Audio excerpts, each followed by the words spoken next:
jadi anggota termuda dari PWI. Setelah beberapa waktu lalu dilakukan pemilihan Ketua PWI khusus Infotainment, akhirnya pada hari Rabu kemarin, ketua yang berhasil terpilih dengan suara terbanyak dikukuhkan secara resmi di kantor pusat PWI. Hadir dalam kesempatan itu Ketua Umum PWI Tarman Azam. Berikut penuturan bahagia Tarman Azam atas bergabungnya rekan-rekan wartawan Infotainment dalam Persatuan Wartawan Indonesia. Dengan masuknya teman-teman wartawan Infotainment ke dalam PWI,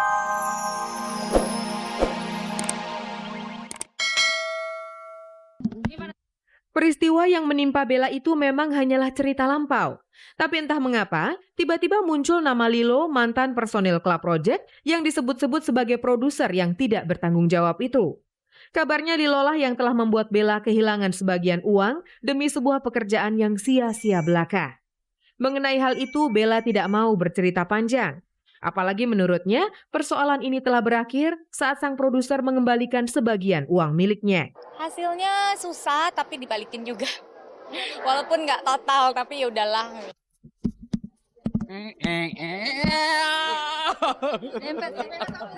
please dong.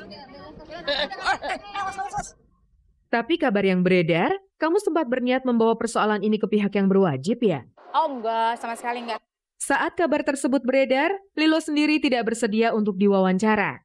Melalui telepon seluler, Lilo mengatakan kalau dirinya dan Bella Safira memang pernah bekerja sama untuk membuat album rekaman. Untuk biaya produksi mereka sepakat, Bella lah yang berkewajiban menanggungnya. Namun tanpa alasan yang jelas, kerjasama itu berakhir hingga album rekaman milik Bella terhambat di tengah jalan. Meski tidak lagi bekerja sama, Lilo sendiri mengaku tidak memiliki persoalan apapun dengan Bella Safira, apalagi persoalan uang. Jadi apapun kabar yang beredar di luar sana, ia mengaku tidak peduli dan tidak berniat membesar-besarkan persoalan yang menurutnya tidak pernah ada itu. Kerjasama seperti apa sih Mas waktu itu sama Bella Mas? Apa tidak ada yang ditambahkan itu apa gimana Mas? Karena Bella bilang apa tidak dikeluarkan. Bella sendiri pun tidak mau memperpanjang masalah. Baginya biarlah persoalan itu menjadi pelajaran berharga untuknya di kemudian hari. Karena saya udah belajar ya, 2 tahun itu belajar banget. Mengenai seluk-beluk, sambil jalan juga aku belajar, akhirnya aku ngerti gitu loh. Jadi akhirnya aku produksi sendiri. Gitu. Enak produksi sendiri. Enak belajar banget, jadi dari zero, dari nol, dari nggak tahu apa-apa, dari mengais-ngais, dari gitu deh.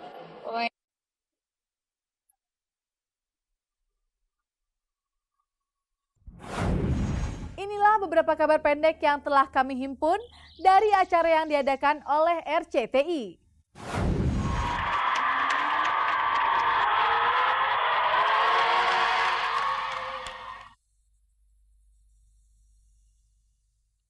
Untuk kedua kalinya, RCTI menggelar ajang pencari bakat Indonesian Idol.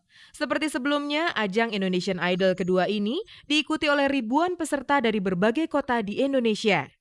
Setelah berkeliling kota dan mencari calon bintang, akhirnya 160 kontestan dari 37.000 orang peserta dinyatakan layak masuk babak eliminasi dan mendapat tiket untuk unjuk kebolehan dan bersaing ketat di Jakarta. Sejak Selasa kemarin, para peserta babak penyisihan yang berasal dari Bandung, Jakarta, Makassar, Yogyakarta, dan Surabaya itu mulai adu kemampuan.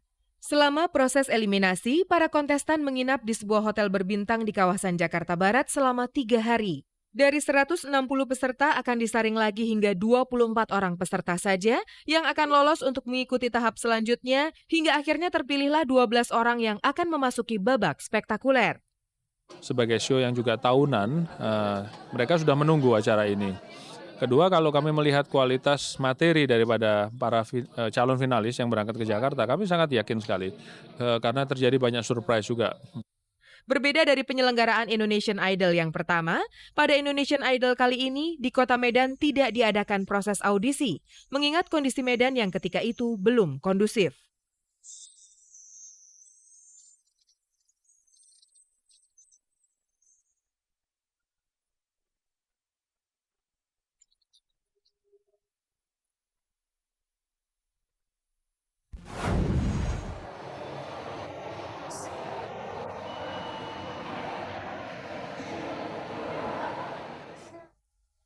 Satu lagi, film layar lebar yang akan memeriahkan jagat perfilman nasional yang mulai menemukan jiwanya kembali. Kali ini perusahaan MNC, sebuah holding company yang membawahi 3 stasiun TV di tanah air yang coba-coba memproduksi film layar lebar. Masih bertema cinta dan remaja. Film yang disutradarai oleh Indra Yudhistira Ramadan itu bercerita tentang seorang gadis muda yang pesimis memandang cinta dan kehidupan. Jalan hidupnya berubah ketika bertemu dengan perantau yang menyimpan impian besar untuk menjadi penyanyi di ibu kota. Cerita sederhana itu berkembang menjadi sebuah jalinan kisah yang menarik. Apalagi dua pemeran utamanya adalah sosok yang tidak asing lagi, yaitu Rahel Maryam dan Delon, finalis Indonesian Idol. Dengan komposisi yang lengkap ini, mereka percaya film berjudul Vina Bilang Cinta itu akan mudah digemari para pecinta film nasional. Kalau kita bicara soal film, seperti halnya produk entertainment yang lain, orang akan mencari suatu sensasi, orang mencari sesuatu yang pengen dilihat dan sebagainya. Nah, Delon sebagai juara Indonesian Idol sudah mempunyai modal besar di situ. Otomatis yang kita harapkan adalah film ini nanti bisa sukses diterima oleh masyarakat luas, sehingga bisa memberikan suatu bukti bahwa kita juga bisa mampu untuk berpartisipasi membuat konten-konten tersebut.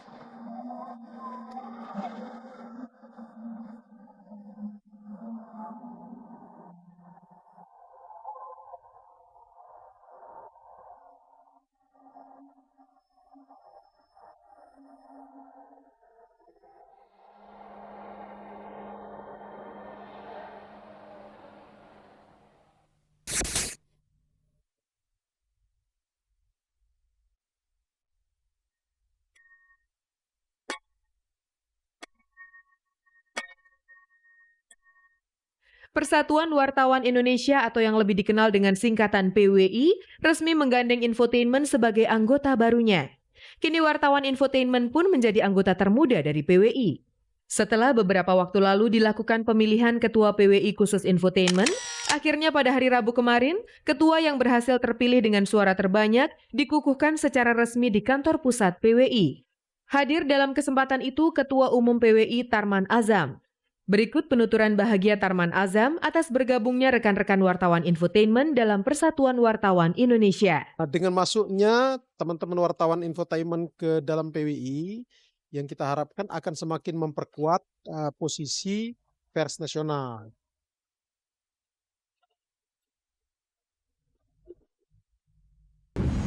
Tak ada kabar yang tak kami kabari. Inilah pilihan kabar yang kami hadirkan khusus untuk menemani Anda di sore hari ini.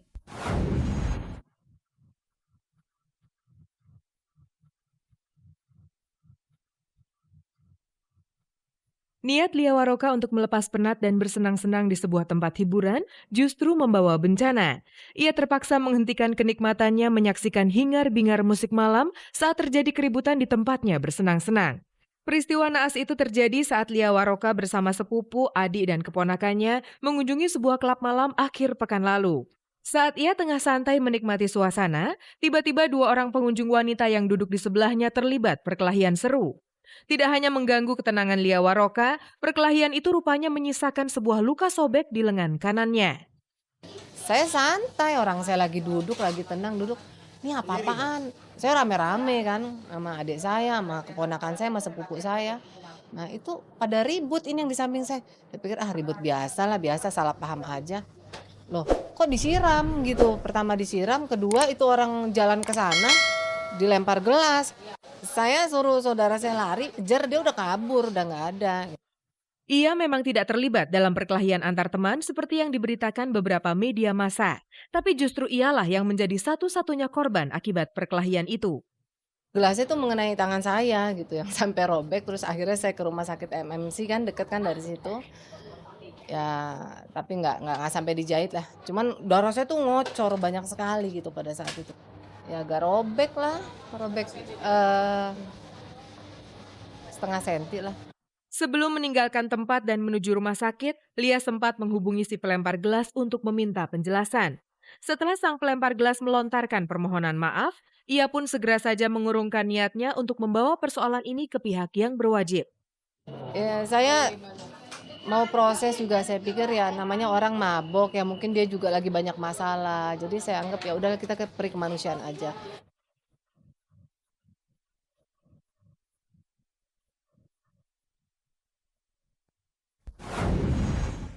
Tidak terasa 30 menit sudah berlalu dan kebersamaan kita berakhir sampai di sini. Saya Usi dan segenap kerabat kerja mohon diri dari hadapan Anda. Kita akan bertemu kembali tentunya dengan kabar-kabar yang tak kalah menariknya. Hanya di stasiun kebanggaan kita bersama, RCTI Semakin Oke.